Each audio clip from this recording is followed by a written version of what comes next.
믿음의 용기라고 하는 제목으로 말씀을 전하겠습니다. 하나님이 친히 세우신 기관이 두 개 있습니다. 뭐와 뭡니까? 가정과 교회입니다. 가장 싫어하는, 가정과 교회가 건강해지는 것을 가장 싫어하는 게 바로 사단 마귀인데, 사단 마귀는 건강한 가정이 되는 것을 방해하고, 그리고 교회가 세워져 가는 것을 방해하여 끊임없이 무너뜨리기 위하여 시도하였습니다.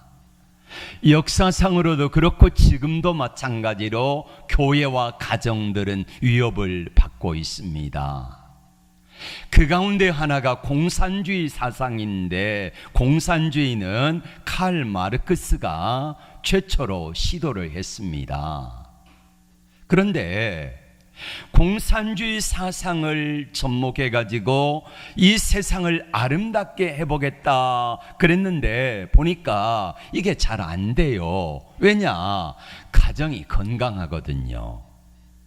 그 건강한 가정의 뿌리에는 뭐가 있는가 봤더니 기독교 사상이 온 유럽 가운데 있는 겁니다.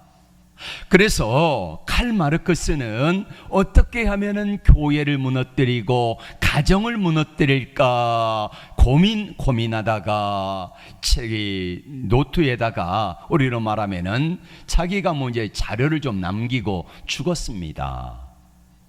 그리고 나서 그의 제자 엥겔스라고 하는 사람이 그걸 이어받아 가지고 마르크스를 연구하다가 보니까 방법을 찾아냈습니다. 그게 뭐냐면은 교회를 파괴하고 가정을 파괴한다. 자, 가정을 파괴하면 교회가 파괴되고, 교회가 파괴되면은 가정이 자연스럽게 파괴된다. 이게 공산주의의 가장 기본적인 논리 중에 하나입니다. 그래서 이 엥겔스라고 하는 사람이 책을 썼는데, 가족, 사적 소유, 국가의 비밀의 국가의 기원이라고 하는 책입니다. 거기 보면은 5가지를 못하게 하고 또 하게 하는 게 있습니다. 이혼의 자유를 주고 일부 다처제를 실시해라. 그럼 어떻게 됩니까? 가정이 파괴되겠지요. 가정이 파괴되면 교회가 자연스럽게 파괴되겠지요. 그 다음에 두 번째로 간통죄를 폐지해라. 그럼 어떻게 되겠습니까? 네, 그렇지요. 낙태의 자유를 허락해라 했습니다. 근친상간의 결혼을 허락해라 그랬습니다. 동성애를 허락해라. 그렇게 해서 가정과 교회가 급속도로 무너지기 시작했고, 그리고 교회는 공산주의에서 이렇게 말합니다. 종교는 아편이다, 이렇게 말하잖아요. 지금도 교회와 가정을 파괴하려는 시도는 끊임없이 자행되고 있습니다. 공산주의 체제에서뿐만 아니라 자유주의 체제에서도 끊임없이 가정을 파괴하고 교회를 파괴하려는 시도가 많이 있었습니다. 오늘 성경에 나오는 다윗 이야기는 한 가정을 파괴했던 사람이 어떻게 되는가를 우리에게 보여주고 있습니다. 다윗은 골리앗과의 전쟁에는 승리했습니다. 사울과의 전쟁에서도 사울을 관대하게 2번이나 용서하고 그 전쟁에 승리했습니다마는 나 자신과의 전쟁인 이 밧세바와의 전쟁에 승리하지 못하게 됩니다. 어느 날 이스라엘 군대가 다 함께 요압 장군과 함께 암몬 자손과의 전쟁터에 나가 있을 때에 다윗이 당연히 출전해야 됨에도 불구하고 나가지 아니하고 있다가 낮잠을 실컷 자고 일어났더니 옥상을 거닐다가 보니까 한 여인이 목욕하는 모습을 보고 그 여인이 누군가 알아보게 했고 데려왔습니다.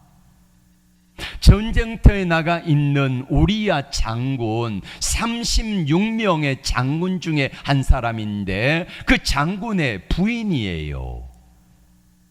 여러분, 남의 아내라는 사실을 알았으면 어떻게 해야 됩니까? 적어도 기본적인 상식이 있는 사람이라고 하면은 포기해야지요. 그런데 그 여인을 데려다가 간통을 하고, 그리고 나중에 알고 보니까 이 여인이 임신이 된 거예요. 연락이 왔습니다. 제가 임신을 했습니다. 이 사실이 발각날까 봐 가지고 전쟁터에 나가 있는 우리야 남편 이 장군을 급히 오라 그랬는데, 이 충신이 너무 충성스럽다 보니까 우리로 말하면은 기숙사에서 잠자다가 간 거예요. 그래서 어떡합니까? 요압 장군에게 편지를 자기 손으로 너 이 사람 죽여라 하는 편지를 자기가 가지고 가가지고 전쟁터에 최전선에 내몰아 가지고 죽게 만들고, 그리고 그 남편이 죽으니까 장례를 치르고 밧세바라고 하는 여인을 데려다가 아내를 삼아버리잖아요. 아들이 태어났습니다. 겉으로 보기는 행복했겠지요.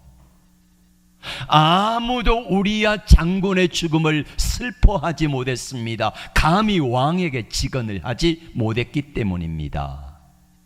우리야 장군의 죽음은 잊혀진 듯 했습니다. 그러나 하나님은 다 보고 계셨지요. 여러분, 하나님은 우리의 모든 것들을 보십니다. 우리의 괴로움도 보시고 우리의 잘하는 것도 다 보고 계시는 것입니다. 그러던 어느 날 하나님이 나단이라고 하는 선지자를 다윗 왕에게 보냅니다. 다윗 왕에게 가는 나단 선지자의 마음은 얼마나 침통하고 두려웠을까요? 죽을 수도 있기 때문입니다. 이렇게 이야기를 꺼냈습니다. 왕이요, 최근에 제가 참 이상한 사람을 보았습니다. 뭡니까? 이 부자가 있는데 부잣집에는 소와 양이 수천 마리가 있습니다. 잘 삽니다. 그런데 그 부잣집 옆에 가난한 사람이 있는데 딱 암양 한 마리 있습니다. 부잣집에 손님이 오니까 자기 양떼 가운데서 잡아가지고 손님을 대접한 게 아니라 이웃집에 양 한 마리 있는 이 양을 뺏어다가 손님을 대접했습니다. 그러자 다윗이 분개하며 나단에게 말합니다. 그 사람이 누굽니까? 그 사람은 반드시 죽어야 되고 4배나 갚아야 될 것입니다. 이렇게 말하자 나단 선지자가 당신이 그 사람입니다 라고 말을 합니다. 그러면서 하나님의 말씀을 증거합니다. 칼이 이 집의 재앙이 떠나지 아니하겠고 당신은 백주에 은밀하게 일을 행했지만은 나는 백주 대낮에 다 이 일을 만천하에 드러낼 것입니다 라고 이야기했습니다. 여러분, 나단 선지자가 이 일을 하는 것은 쉽지 않았을 것입니다. 오늘 9절의 말씀을 다 같이 볼까요? 그러한데 어찌하여 내가 여호와의 말씀을 업신여기고 나 보기에 악을 행하였느냐. 내가 나를 업신여겼다는 말을 2번이나 하고 계십니다. 하나님은. 여러분, 감히 왕에게 이야기한다는 게 쉽지 않지요. 죽을 수도 있습니다. 직언하다가. 여러분, 잘못된 결혼을 직언하다가 죽은 선지자가 신약에 나오지요. 누굽니까? 세례 요한입니다. 당시 헤롯 왕이 자기의 제수씨를 억지로 뺏어왔어요. 그래서 이거를 잘못했다고 직언했던 세례 요한을 감옥에 가두고 자기 생일날 자기 딸 헤로디아가 춤추며 요구할 때에 세례 요한의 목을 잘라주잖아요. 나단 선지자가 다윗 왕에게 가가지고 직언을 하다가는 이렇게 세례 요한처럼 죽을 수도 있습니다. 아사 왕이라고 하는 사람도 마찬가지고 또 성경에 보면은 우시야라고 하는 왕이 나오는데 이 두 사람에게 하나님의 말씀이 선고되어지자 뭐라고 말합니까? 하나님의 말씀을 직언하는 사람들을 핍박하고 심지어 요아스라고 하는 남유다의 왕은 대제사장이었던 이 스가랴 선지자를 죽였습니다. 잘못을 지적하면 왕이 회개하는 것이 아니라 그 잘못을 감추기 위하여 그 말씀을 전하는 선지자들을 죽이는 예가 비일비재했다는 거예요. 그러니 나단 선지자 입장에서 다윗 왕에게 가가지고 직언한다는 것은 뭘 내놔야 돼요? 자기 목숨을 내놓아야 되는 일입니다. 근데 하나님께서는 나단을 통하여 이렇게 말씀합니다. 내가 나를 업신여겼다. 여러분, 다윗이 우리야 장군을 죽인 게 어떻게 하나님을 업신여긴 겁니까? 직접적으로 하나님을 업신여긴지는 않았잖아요. 밧세바를 데려오는 게 어찌 하나님을 업신여긴 거냐 이 말입니다. 근데 하나님은 오늘 우리에게 그렇게 말씀하고 있습니다. 여러분, 믿음이 뭡니까?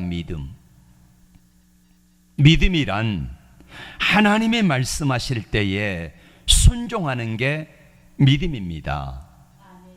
하나님이 말씀하실 때 내가 순종하지 아니하는 것은 내가 믿음이 없는 거지요. 죽을 수도 있습니다. 한번 생각해 보세요. 나단 선지자가 다윗 왕에게 가면서 어떤 생각이 들었을까요? 하나님의 음성을 듣고 너 나단에게 가가지고, 아니 너 다윗에게 가가지고 너 나쁜 놈이다 이렇게 말하라고 했을 때에 이 나단 선지자가 얼마나 두려웠을까요? 가고 싶었을까요? 아마 가고 싶지 않았을 겁니다. 바른 말을 하고 싶었을까요? 아닙니다. 여러분, 말할 때에도 말을 마사지한다 그러잖아요. 직언을 해야 되는데 직언하지 아니하고 이리 빙빙 돌려가지고 그렇게 말하는 것을 말을 마사지한다 그러는데, 그렇게 하면 하나님의 말씀이 제대로 증거가 되겠습니까? 근데 나단 선지자는 하나님의 말씀이 들려오는 그대로 하나님이 주신 대로 그 말씀을 전하는데 순종합니다. 죽을 수도 있습니다마는 순종합니다. 내가 어떻게 될지 모르는데 순종합니다. 다니엘이 사자굴에 들어갈 줄 알면서도 순종합니다. 왜 그랬을까요? 다니엘의 세 친구들이 풀무불에 들어가는 것을 알면서도 금신상에 절하지 않습니다. 왜 그랬을까요? 나단 선지자가 다윗 왕에게 가지거나면은 죽을 수도 있다는 사실을 압니다. 그런데 왜 순종했을까요? 이 사람들은 믿음을 가졌기 때문입니다. 어떤 믿음이요? 하나님을 이미도 경험해 봤거든요. 내가 하나님의 말씀 앞에 순종했을 때에 하나님께서는 절대로 실수하지 않으신다, 실패하지 않으신다, 이거를 이미 경험했기 때문에 나단도, 그리고 사자굴에 들어갔던 다니엘도, 풀무불에 들어갔던 세 친구들도 역시 마찬가지입니다. 우리가 이 상황 속에서 두렵고 떨리고 죽을 수도 있다는 상황 속에서 순종한다는 것은 쉽지가 않습니다. 그러나 하나님을 많이 경험하고 하나님이 어떤 분인가를 안다고 하면은 우리는 하나님이 말씀하실 때에 순종하게 될 것입니다. 여러분, 하나님을 친밀하게 경험을 많이 하시기를 바랍니다. 그래야지 하나님 말씀 앞에 순종이 되어져요. 어떤 사람을 만났는데 그 사람은 만날 때마다 뻥을 쳐요. 만날 때마다 헛소리를 해요. 신뢰가 안 갑니다. 그럼 그 사람이 뭘 하자고 하면은 하겠습니까? 안 하잖아요. 그런데 어떤 사람을 만났는데 그 사람의 말하는 모든 것들이 다 진실합니다. 말하는 그대로 행동해요. 그러면 여러분 그 사람 믿을만 하지 않습니까? 맞습니다. 우리 하나님 앞에 내가 어떤 모습으로 서 있는가, 이걸 한번 되돌아보아야 하는 것입니다. 한국 교회가 왜 이렇게 무너지고 있습니까? 하나님의 말씀이 없기 때문입니다.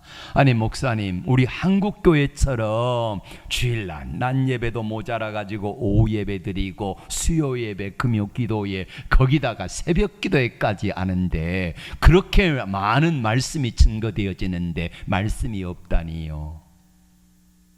한마디를 하더라도 제대로 된 하나님의 음성이 아니라 요즘 한국교회 목회자들이요, 하나님의 말씀이 아닌 자기 말을 많이 하고 있습니다. 하나님을 빙자해가지고요. 하나님 분명히 그렇게 말씀하지 않으신데 이렇게 말합니다. 어젯밤에 하나님이 제게 말씀하셨습니다. 예를 들면 정광훈 씨 같은 경우에요, 이 사람이 이렇게 문재인 대통령, 전 대통령 시대에 이렇게 8.15 광복절인가 그때 집회 가운데 이렇게 말했습니다. 문재인이 3년 안에 죽습니다. 어젯밤에 하나님이 내게 말씀하셨대. 죽었습니까 문재인이? 안 죽었잖아요. 그러니까 하나님을 빙자해가지고 내가 거짓을 지어내는 한국교회 목사들이 너무 많아졌어요. 툭하면 하나님이 제게 말씀하셨습니다. 아니 언제 자기에게 말씀하셨냐는 거예요. 쇼를 하고 있어요. 한국교회 강단의 신뢰성을 잃어버리고 말았습니다.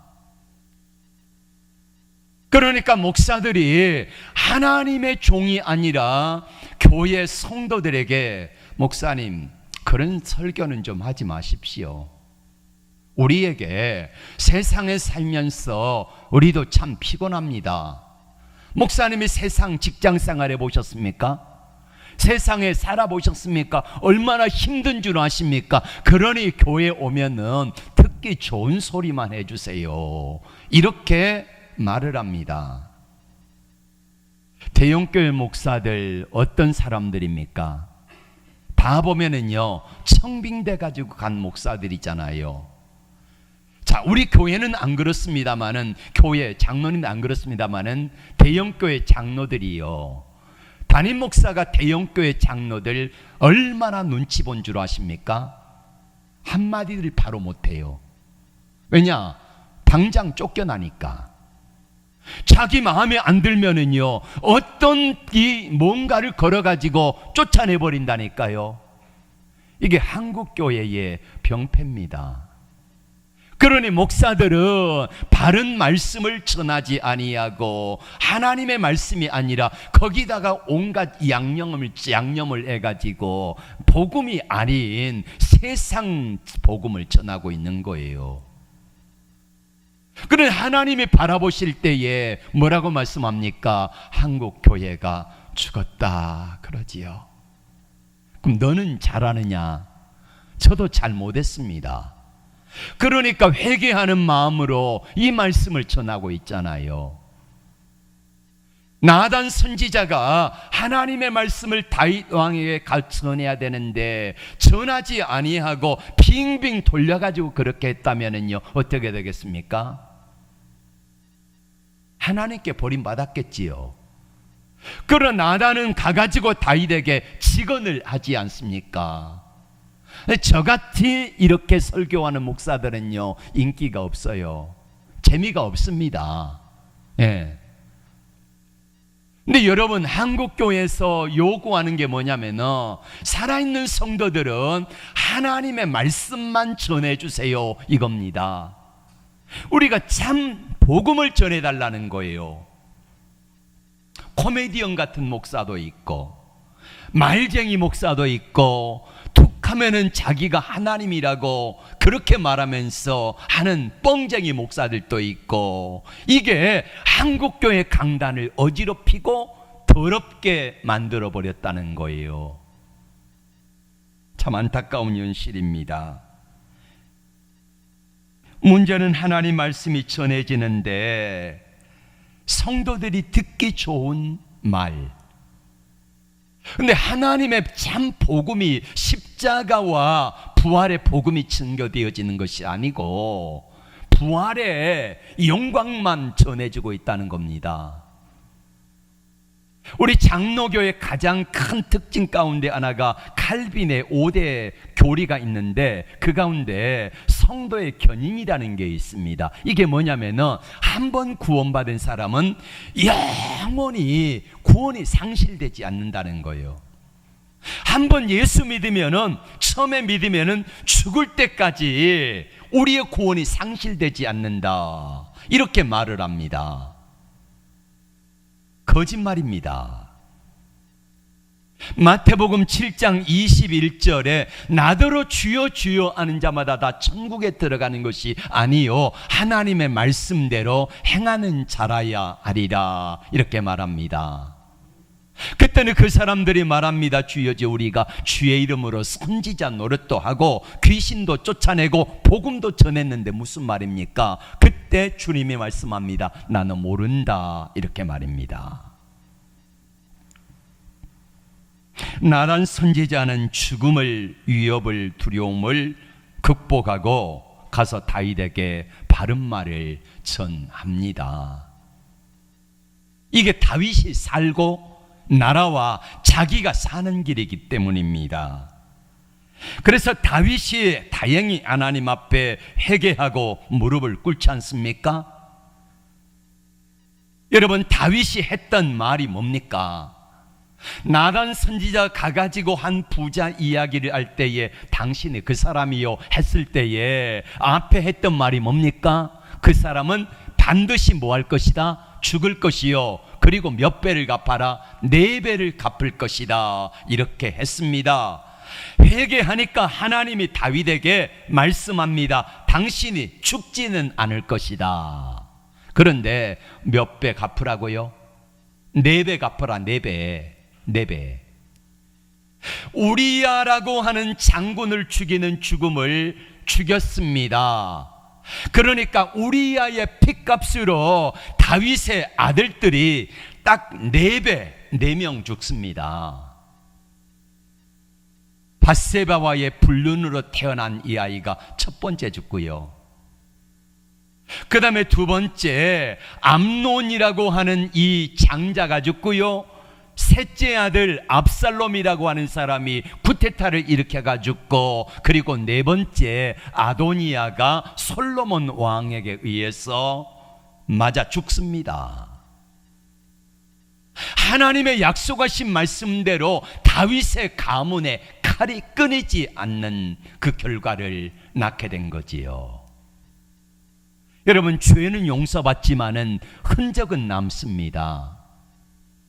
옛날에 어느 아버지가 아들이 못된 짓을 할 때마다 기둥에다가 못을 하나씩 박았다 그러잖아요.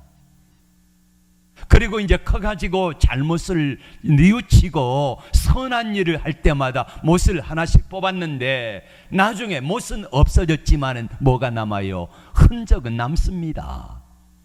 하나님 앞에 우리가 죄를 지으면은 회개하면은 용서는 받지만은, 그러나 보세요, 나중에 그 죄의 대가는 반드시 치른다는 것입니다. 저는 오늘 선지자 나단의 믿음의 용기를 이야기를 하고 있습니다. 하나님의 말씀에 순종하면 겉으로 보기에는 어려움을 당하는 것 같습니다. 그러나 나중엔 이게 복입니다. 왜요? 다윗 왕을 살리는 길이기 때문입니다. 나단 선지자는 다윗 왕에게 목숨을 내놓고 가지 않습니까? 그랬더니 하나님이 나단을 축복하시는데, 나단 선지자는 다윗이 그 불륜을 통해서 태어난 아이가 죽고 나서 하나님이 다시 이 가정에 두 사람 사이에 아들을 주시는데 그 아들 이름이 뭡니까? 솔로몬입니다. 하나님의 태어난 아들을 다윗에게 가가지고 이렇게 말합니다. 하나님이 저를 보내셔서 이 아이를 사랑하십니다, 말씀하십니다. 솔로몬의 하나님이 지어주신 다른 이름에는 여디디야라고 하는 이름이 있습니다. 여디디야, 하나님이 사랑하신다. 여러분, 다윗이 이 나단, 직언해주는 충신 나단 선지자를 얼마나 아꼈는지 솔로몬의 스승으로 삼습니다. 죽을 것 같았지만은 죽지 아니하고 오히려 이 나단 선지자는 하나님이 높여주시는 복을 받았더라, 이것입니다. 저는 이 시대를 살아가면서 나단 선지자처럼 다른 사람이 하지 못할 말을 하는 한 사람을 소개하고자 합니다. 저기 가면은 수동 연세 요양병원이라고 있는데 그 병원에 염안섭 원장이라고 하는 집사님이 계십니다. 이번 연세대 의대를 졸업하고 그리고 요양병원을 열었는데 거기에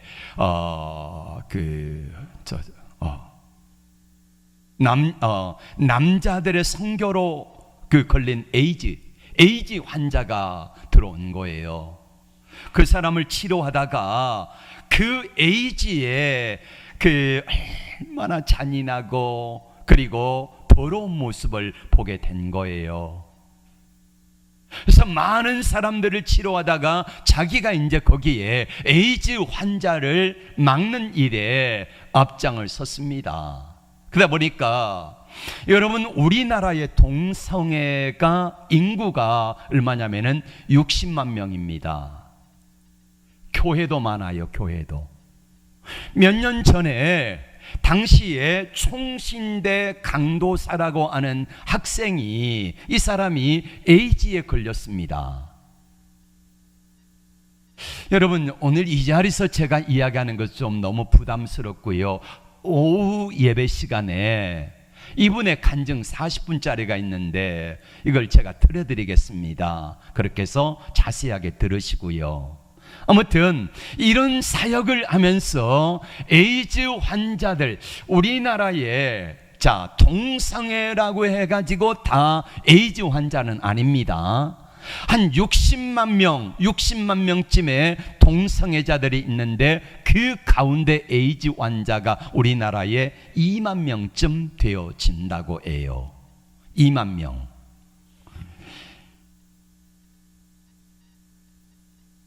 2003년도에 에이즈 환자가 2045명, 2013년 10년이 흐른 후에 우리나라는 10배가 늘었습니다. 1만 명, 5배. 이들 치료비가 2013년에 4조 원, 2020년에 9조 원입니다.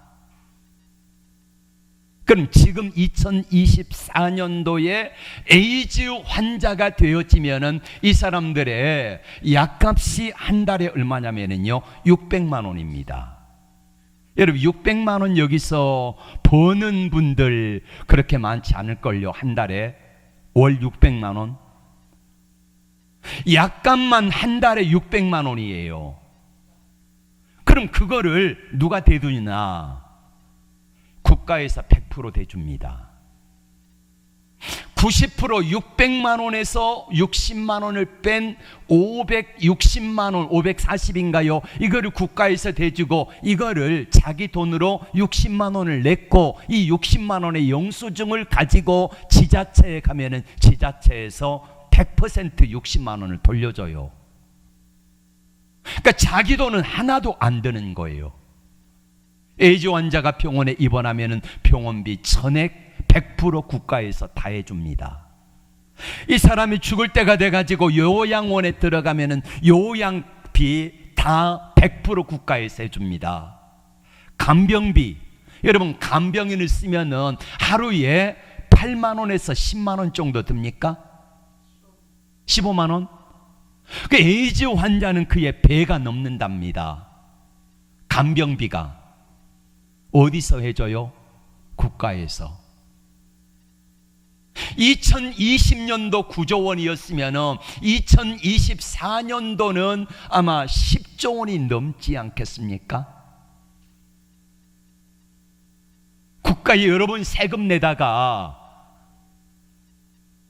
다 에이즈 환자들 치료하는데 10몇 조 원을 쓴다는 거예요. 이게 나라입니까? 이게 나라? 그들의 인권이라고요. 물론 그들의 인권도 있지요. 대한민국 국민이니까.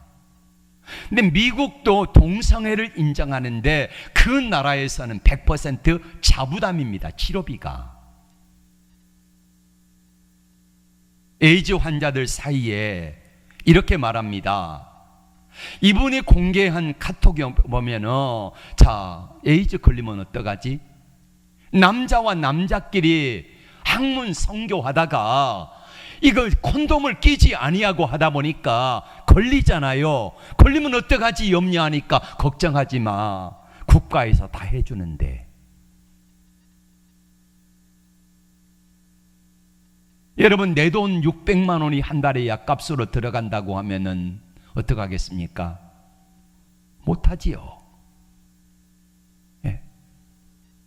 참 안타까운 현실입니다. 가난해가지고 대학교에 들어가지 못하고 공부하지 못하는 학생들도 있잖아요. 10억이 넘는, 아니 10조 원이 넘는 돈을 전부 100% 전 우리나라 대학생들에게 무료로 다 해줘도요 10조 원이면 됩니다. 그런데 그 일을 에이즈 환자들을 위해서 하고 있다는 안타까운 현실입니다. 여러분, 국회의원들이 지난 정부에서 최근에도 계속해서 시도하는 게 뭐냐면은 포괄적인 차별금지법을 통과시키자고 말합니다. 남녀 차별 없애야지요. 가난한 자와 부자의 차별은 없애야 합니다. 장애인과 비장애인의 차별도 없애야 합니다. 그러나 포괄적 차별금지법은 우리가 막아야 된다는 거예요. 그게 뭐냐? 포괄적 차별금지법에 에이즈 환자들, 동성애자들 거기에 다 포함이 돼가지고 슬쩍 끼어서 들어가는데, 이분들이 주로 이제 활동하는 게 뭐냐면은 그 국회의원, 저 야당의 이정희 의원이라고 했죠. 이정희 의원. 네. 이분의 그 비서를 했던 사람 중에 저 변호사가 있습니다. 이 사람이 주동이 돼가지고 합니다. 여러분, 이번 이제 4월 10날 국회의원을 뽑지 않습니까? 우리가 국회의원을 뽑을 때에 거기 보면은요, 자, 포괄적 차별금지법을 통과시키는데 앞장서려고 했던 사람들이 있습니다. 적어도 우리가 예수 믿는 사람들이라고 하면요, 이 사람들은 막아야 합니다. 검색해 보면 다 나와요. 어떤 사람이 포괄적 차별금지법을 통과하자고 주장을 했는지, 그 사람이 여당인지 야당인지 상관하지 마시고 적어도 우리 지역에서 그런 사람들이 국회의원 되는 것은 막아야 될 거고, 그리고 거기에다가 표를 주지는 말아야 될 거라는 말입니다. 나 정치 선동하는 거 아니에요. 그러나 목사의 양심으로 하나님의 말씀을 전하는데, 자, 성경은 동성애자들에 대해서 뭐라고 말씀하시는지 제 이야기가 아니라 하나님이 뭐라고 말씀하신지 우리가 봐야 되지 않겠습니까? 레위기 20장 13절 같이 보겠습니다. 시작. 누구든지 여인과 동침하듯 남자와 동침하면 둘 다 가증한 일을 행한 것인즉 반드시 죽일지니 자기의 피가 자기에게로 돌아가리라. 남자와 남자가, 여자와 여자가 구합하는 거, 그 다음에 그 다음에 너무 제가 그래서 안 썼는데, 짐승과 여자가 남자가 구합하는 거, 그 이야기도 오후에 이제 비디오에 그 영상에 보면은 자세하게 나와요. 22절 말씀 시작. 너희는 나의 모든 규례와 법도를 지켜 행하라. 그리하여야 내가 너희를 인도하여 거주하게 하는 땅이 너희를 토하지 아니하리라. 최근에 메리 큐어라고 하는 그런 영상을 W라고 하는 웨이브, W라고 하는 채널에서 유튜브에 방송을 했습니다. 거기 패널로 나온 사람이 신동엽 씨, 그 다음에 동성애자 홍석천이, 그 다음에 여자 패널 한 사람이 이렇게 나왔는데, 이 사람들이 그 남자와 남자가 서로 이제 동성애하는 사람들 이야기가 그 TV에 나오는데, 그리고 여자와 여자가 얼마나 미화시켰는지 몰라요. 아름답다, 이쁘다, 이렇게 표현할 정도로. 근데 여러분, 그 사람들의 나중에 얼마나 추하고 더러운 실체를 안다고 하면은 아름답다, 좋다, 우리가 반대할 거 아니네, 이런 말이 쏙 들어가요.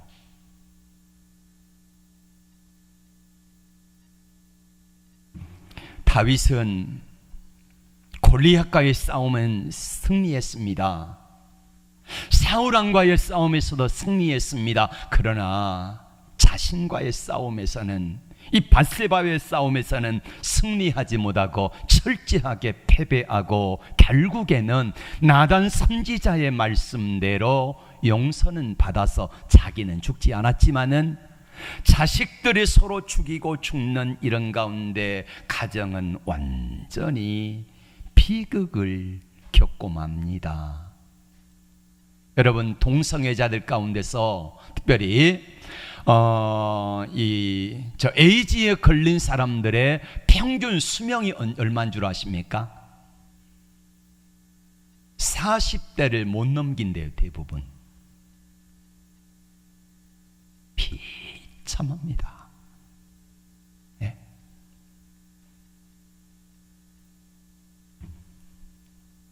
다윗이 골리앗과의 싸움은 적극적으로 싸워 이겨야지요. 사울은 사랑으로 품어야지요. 근데 오늘 밧세바와의 싸움은 어떻게 됩니까? 피해 도망가야 합니다. 성경은 뭐라고 말씀하시는지 보겠습니다. 잠언 5장 3절에서부터 9절까지 좀 깁니다. 앞을 보시고 다 같이 읽겠습니다. 시작. 대저 음녀의 입술은 꿀을 떨어뜨리며 그의 입은 기름보다 미끄러우나 나중은 쑥같이 쓰고 두 날 가진 칼같이 날카로우며 그의 발은 사지로 내려가며 그의 걸음은 수월로 나아가나니 그는 생명의 평탄한 길을 찾지 못하며 자기 길이 든든하지 못하여도 그것을 깨닫지 못하느니라. 그런즉 아들들아 나에게 들으며 내 입의 말을 버리지 말고 내 길을 그에게서 멀리하라. 그의 집 문에도 가까이 가지 말라. 두렵건대 내 존영이 남에게 잃어버리게 되며 내 수완이 잔인한 자에게 빼앗기게 될까 하노라. 아멘. 여러분, 3주간에 걸쳐서 다윗의 싸움을 계속해서 보았습니다. 골리앗과의 싸움, 내가 반드시 먼저 선제 공격에서 이겨야 삽니다. 그리고 사울과의 전쟁은 사랑으로 계속 보듬고 사랑하고 용서하며 해야 이기는 겁니다. 그러나 오늘 밧세바의 싸움은, 이 싸움은 우리가 눈으로 보는 것 때문에 자꾸 눈으로 보면 어떡합니까? 마음으로 생각으로 품게 되고 그것이 결국에는 죄로 인하여서 다윗의 가문이 얼마나 비참해졌는가를 우리는 보았습니다. 여러분, 우리 앞에 이 세 가지 싸움을 싸우며 매일매일 살아가는데 내 힘과 내 능력으로 잘 안 됩니다. 그래서 하나님의 은혜와 도우심을 구합시다. 기도하며 하나님 말씀 앞에 바로 섭시다. 그래야지 분별이 되어지고 이길 힘을 누가 주세요? 하나님이 허락해 주실 것입니다. 기도합니다.